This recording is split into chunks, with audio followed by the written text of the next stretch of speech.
Si vous étiez à l'écoute hier, on a reçu les candidats des districts 1, 2 et 3 des deux équipes qui s'affrontent à cette élection scolaire. Cette fois, aujourd'hui, les candidats des districts 4, 5 et 6 de l'équipe Nicole Thibodeau. Je vous les présente à l'instant. D'abord, Annie Ducharme dans le district numéro 4. Bonsoir. Bonsoir. De même que M. Gérard Bricot dans le district numéro 5. Bonsoir. À vous.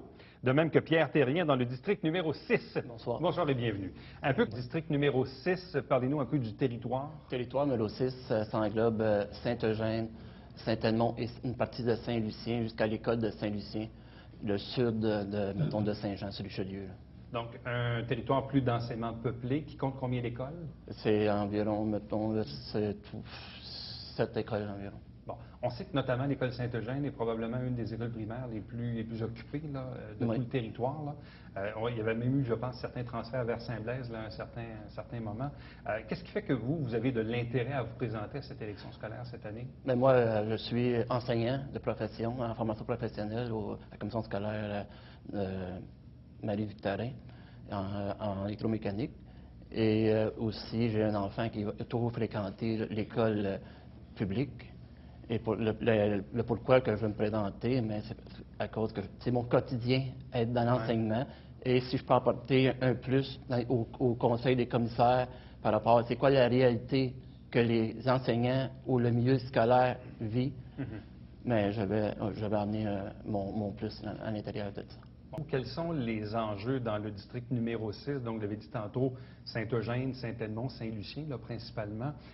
Bon, entre autres, autant où du côté rural, des fois, il y a peut-être pas assez, il y a moins d'élèves dans les écoles, autant dans le milieu urbain, c'est un peu différent. Entre autres, Saint-Eugène, c'est un quartier qui se développe encore au niveau domiciliaire. Donc, pour vous, c'est quoi les enjeux dans le district numéro 6? Mais il y a je pense, trois gros enjeux par rapport à notre district 6. C'est le corridor scolaire, c'est par rapport à la sécurité des enfants. Je pense qu'il faut travailler étroitement avec la ville, avec les conseillers de la ville. Il faut avoir une bonne relation avec les gens de la ville par rapport à faire l'ensemble un moyen pour que les enfants soient protégés dans les rues. Parce qu'à Saint-Jean, si on prend comme les quartiers de Saint-Lucien, les gens ils se plaignent comme quoi ça roule vite. La même chose, point de vue Saint-Joséphine d'Endurant et Brune-Choquette. Et la même chose aussi à Saint-Eugène. Je pense que ça, c'est un gros défi là, à relever avec les conseillers municipaux du secteur pour faire en sorte qu'on peut travailler ensemble par rapport à ça. Au bout de la fin, on le sait, les commissions scolaires, dans l'opinion publique, là, on entend toutes sortes de choses. Même les gouvernements envoient des drôles de messages, disent au monde, si vous n'en voulez plus de commission scolaire, allez pas voter.